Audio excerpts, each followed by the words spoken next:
simplemente fue un paréntesis para recordar de dónde viene la descendencia, ¿verdad?, de Canaán. Y por qué Dios había prometido también que el pueblo de alguna manera obtendría la victoria aquí. ¿Ok? Vamos a avanzar con respecto al tema. Dios cumple sus promesas. Vamos a ver en Génesis 15:16, ahí había dicho Dios. ¿Sí me están siguiendo? Y en la cuarta generación volverán acá, porque aún no ha llegado a su colmo de la maldad el amorreo hasta aquí. Después de 430 años, el pueblo fue liberado de Egipto. Hemos estado estudiando durante este cuatrimestre. Ya estamos en donde se redacta la continuidad del libro de Deuteronomio. Allí está Josué y entramos en el estudio después de la sabática de este trimestre al respecto a eso. El pueblo ya fue liberado de la esclavitud que duró 430 años aproximadamente y fueron a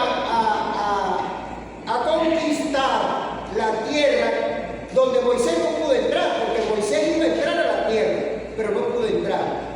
En ese caso, como lo mencionaron Josué y Caleb, de esa generación. Ok, ellos entraron y debían destruir las ciudades. Las ciudades habían llegado, dice el versículo 16, que había un momento donde la maldad iba a ser tanta que ya no podía continuar la ciudad. Dice el versículo 16 que leímos. Había llegado al colmo de la maldad. Ya no había más.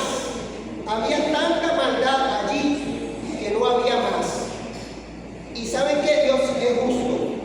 Dios no se equivoca. ¿Quién quiere que alguien lo esté maltratando y que no haya justicia? ¿A quién le gustaría que alguien esté afectando su vida, esté afectando su condición y que nadie lo rescate? A nadie le gusta eso. Y a veces lo pasan los niños, hermanos. Hay que tener mucho cuidado con los niños. A veces los niños, confiamos nuestros niños en manos de conocidos, creyendo que ellos nos van a cuidar y ellos indefensos no son cuidados. Pero cuando se aplica la justicia, nos sentimos tranquilos, porque a pesar de nuestras dificultades, la justicia nos trae paz. Dios cumple su promesa. Dios cumple su promesa y Dios le dio la libertad al pueblo. El pueblo salió por un pacto. No fue porque el pueblo había hecho lo bueno. Era porque ya era el momento adecuado para ir a entrar a la tierra. Ya la maldad de ese pueblo ya era tanto que Israel tenía que entrar a ese pueblo. O sea que es Dios quien está cumpliendo su pacto. En el libro de Josué vemos a Dios cumpliendo su pacto.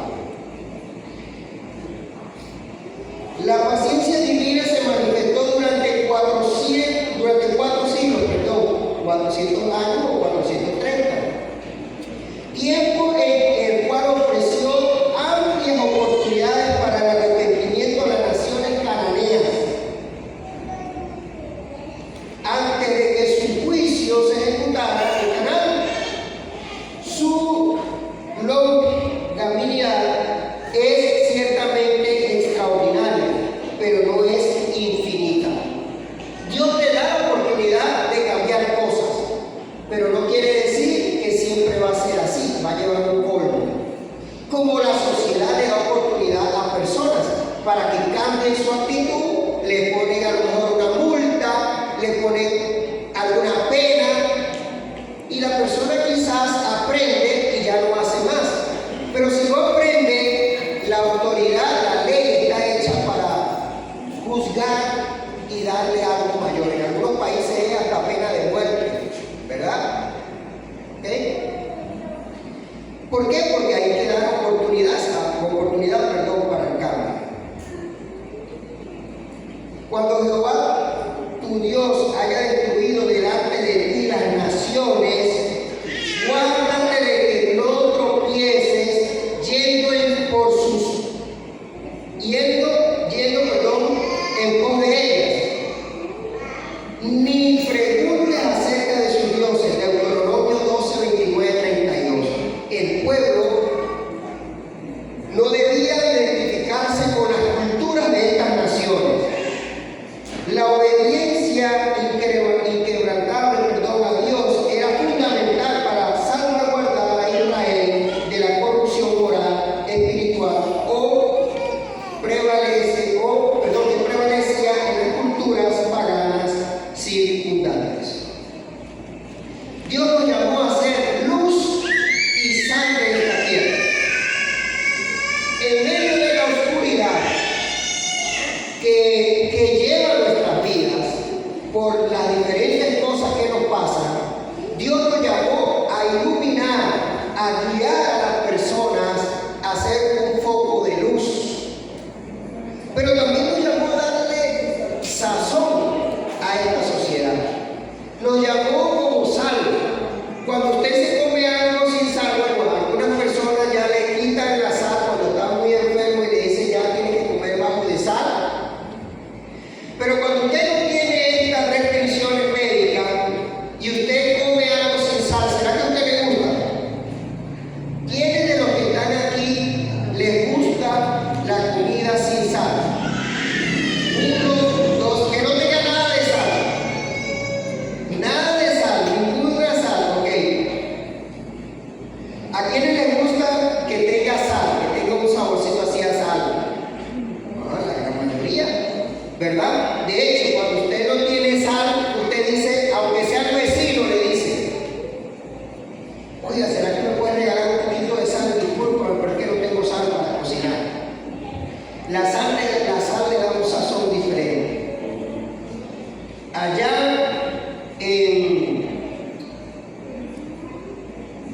Jesús mencionó que nosotros fuimos llamados a ser la sal del mundo, ¿ok? Vamos a avanzar por el factor tiempo. Encontramos que Dios va a intervenir en el pueblo. Dios intervino en el pueblo, aunque el pueblo estaba luchando con sus guerreros, ¿verdad? Dios también utilizó la naturaleza para que a favor del pueblo se tuviera la victoria. Dios va a utilizar la naturaleza si es necesario para que tú puedas obtener la victoria. Dios va a intervenir donde tenga que intervenir para que tú puedas tener la victoria. Josué 24:12 dice, enviábamos delante de vosotros, los cuales los arrojaron de delante de vosotros. Dice, la mano divina no se limitó a guiar. Dios mismo intervino, ¿verdad?, con sus medios sobrenaturales, demostrando que la victoria de Israel no residía únicamente en su fuerza militar, sino en la poderosa y directa acción del Todopoderoso. Tú tienes que reconocer que Dios está actuando en los cambios de tu vida. Dice Josué 2, 9 al 11. Vuestro terror ha caído sobre nosotros. Todos los moradores del país ya han desmayado por causa de vosotros. Era inútil que la nación de Israel, de Canaán, se rebelara contra la victoria que ya Dios le había dado al pueblo de Israel. Dios le había infundado un temor a los cananeos, pero ellos no aceptaron la voluntad de Dios. Ellos quisieron ir contra la voluntad de Dios. Es inútil resistirnos a la voluntad de Dios. Solamente con la voluntad de Dios vamos a poder avanzar. Peligro de mezclarse, hermanos. Hay peligro de mezclarnos. Existe riesgo. Dios nos ha llamado a representarlo como un Dios santo, a pesar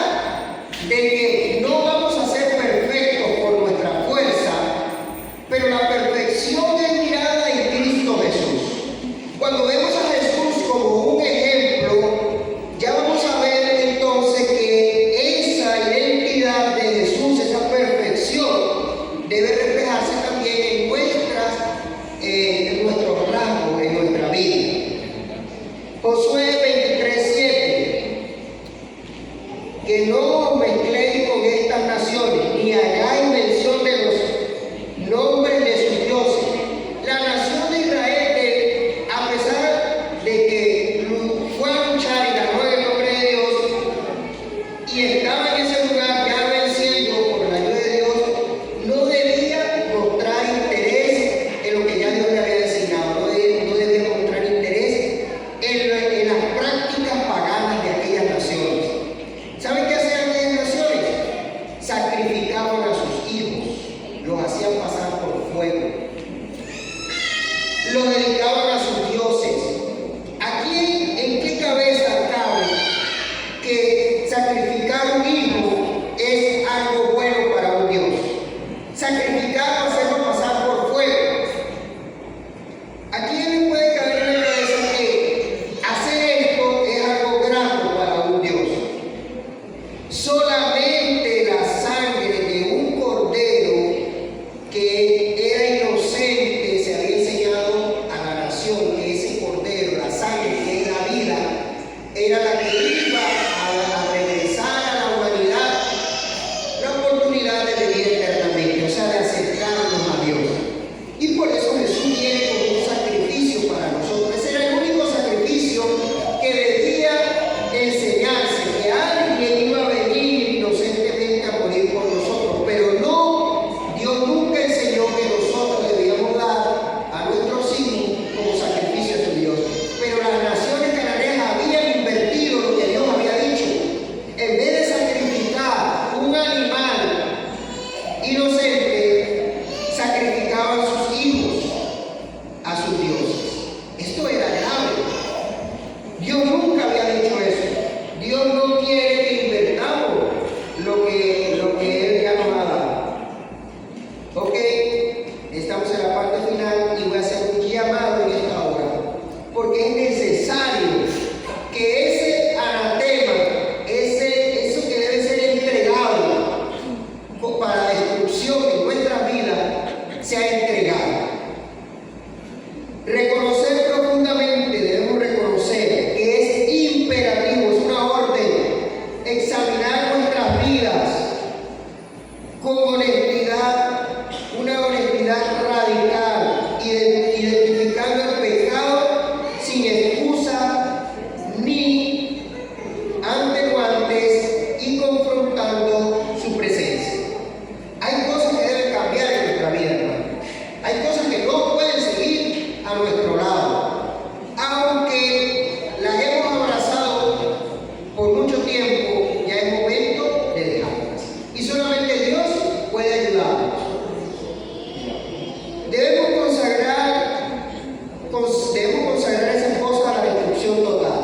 Al igual que el concepto bíblico del anatema, debemos dedicar esos pecados a una aniquilación completa, rechazando cualquier intento de reforma parcial o coexistencia. Hay cosas con las cuales no se puede coexistir. Hay cosas que debemos decidir. No, esto no está bien. Señor, ayúdame. Yo no vine aquí a decirte, hermano tal, estás haciendo esto. Hermano tal, Dios me reveló que estás haciendo esto. No, hermano. Dios no me llamó a eso. Dios me libre de eso, de juzgar a mi hermano. Dios me llamó con este tema a mirarme a mí y decirle, Señor, ¿qué estoy haciendo que es contrario a tu voluntad? Y eso debe ser entregado para la destrucción. ¿Por qué estoy conviviendo aún con esto? Que yo sé que hace daño para mi vida y también para los que me rodean. Confiar en un Dios guerrero, un Dios que tiene poder, hermano, de cambiar hasta tu pensamiento, de cambiar lo que tengas que cambiar. Es un Dios que está activo a tu lado. Dice, la victoria no depende de nuestra fuerza. La intervención de Dios, Él mismo librará la batalla. Si hay alguna adicción, alguna persona dice, no, pero adicción a qué?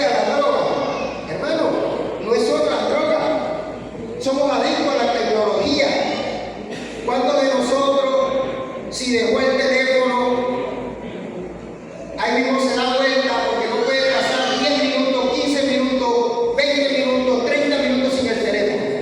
Somos adictos a veces. ¿Usted le ha pasado alguna vez? Se le olvida cualquier cosa, pero si dejó el teléfono y pide permiso, hace lo que tenga que hacer por ir a buscar el teléfono. Hay adicciones actualizadas que usted ni se imagina que eso es una adicción. Pero cuando usted lo analiza, usted dice, sí, es verdad, yo estoy adicto a ese aparato. No puedo estar sin ese aparato.